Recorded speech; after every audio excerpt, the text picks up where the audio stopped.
¿Qué significa Mateo 11:12 que dice: desde los días de Juan el Bautista hasta ahora, el reino de los cielos sufre violencia y los violentos lo arrebatan?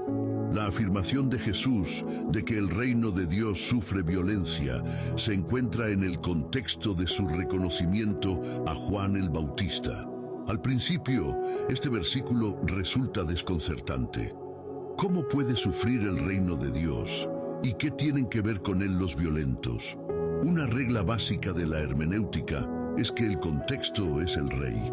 Como ya se ha dicho, Jesús está hablando a la multitud sobre el ministerio de Juan el Bautista. Inmediatamente antes de su afirmación de que el reino de Dios sufre violencia, Jesús honra a Juan como el profeta más grande. En Mateo 11:11 dice: de cierto os digo, entre los que nacen de mujer no se ha levantado otro mayor que Juan el Bautista, pero el más pequeño en el reino de los cielos, mayor es que él. Inmediatamente después de su declaración, en el versículo 13 y 14, Jesús afirma que Juan fue la piedra angular de la revelación del Antiguo Testamento y el que cumplió la profecía de Malaquías 4:5 que dice: He aquí, yo os envío el profeta Elías, antes que venga el día de Jehová, grande y terrible. A continuación, Jesús pronuncia las conocidas palabras que están en Mateo 13:9.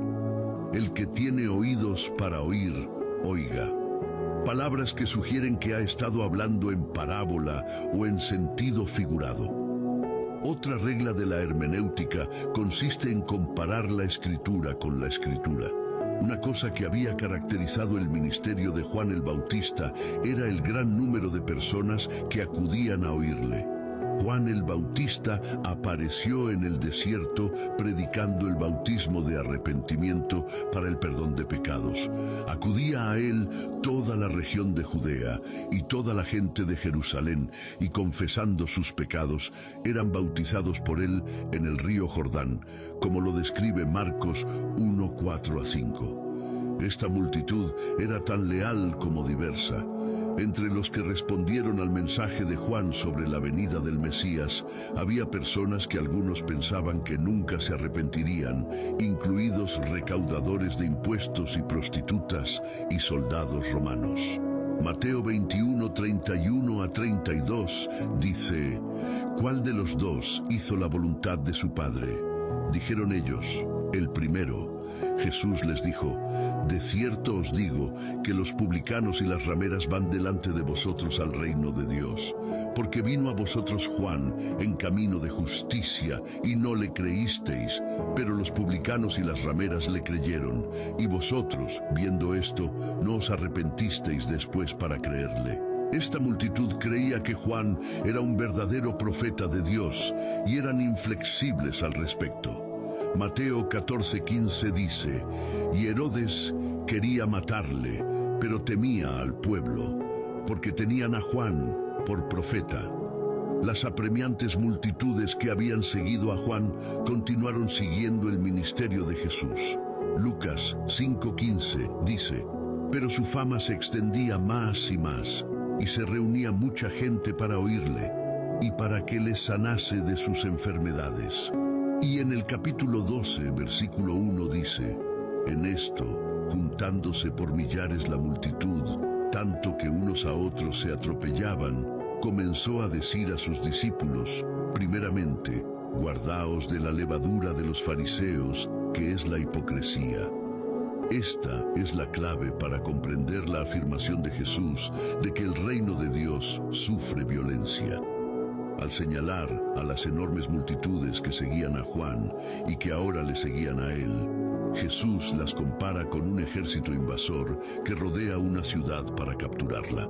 Desde los días de Juan el Bautista hasta ahora, ha habido una extraordinaria afluencia de gente que presionaba desde todas partes, ansiosa de recibir una bendición. El reino de los cielos sufre violencia, hablando en sentido figurado, en el sentido de que la gente se agolpaba tanto para oír el Evangelio que parecía un ejército intentando sitiar una ciudad. Y los violentos lo conquistan por la fuerza. La gente que entraba en el reino no era violenta literalmente, pero su ansia por ver la llegada del Mesías era tan abrumadora que era como si atacaran una ciudad y derribaran las puertas para entrar. La afirmación de Jesús de que el reino de los cielos sufre violencia es una imagen gráfica del entusiasmo y la excitación generados por las enseñanzas de Juan el Bautista y de Jesús. La gente estaba hambrienta de la verdad y no se dejaría apartar. Durante siglos, los profetas de Dios habían predicho la venida del Mesías, y ahora que el Mesías estaba aquí, nada podía frenar la avalancha de gente que presionaba para entrar en el reino. Vemos algo de este fervor en Lucas 5:18-19, que dice: «Y sucedió que unos hombres que traían en un lecho a un hombre que estaba paralítico, procuraban llevarle adentro y ponerle delante de él. Pero no hallando cómo hacerlo a causa de la multitud, subieron encima de la casa y por el tejado le bajaron con el lecho, poniéndole en medio, delante de Jesús». Y en Juan 6:15 dice: «Pero entendiendo Jesús que iban a venir para apoderarse de él y hacerle rey, volvió a retirarse al monte él solo». Deberíamos tomar nota de la respuesta del pueblo creyente en tiempos de Jesús y compartir su pasión. El don de la vida eterna no tiene comparación. Saber que Cristo ha venido debería crear en nosotros seriedad y un esfuerzo por estar más cerca de Él. No hay lugar para la apatía o la ambivalencia en el seguidor de Jesucristo. Si te gustó el video, déjanos saber en los comentarios o escribe amén, y no te olvides de darle me gusta y compartirlo con otras personas. Que Dios te bendiga.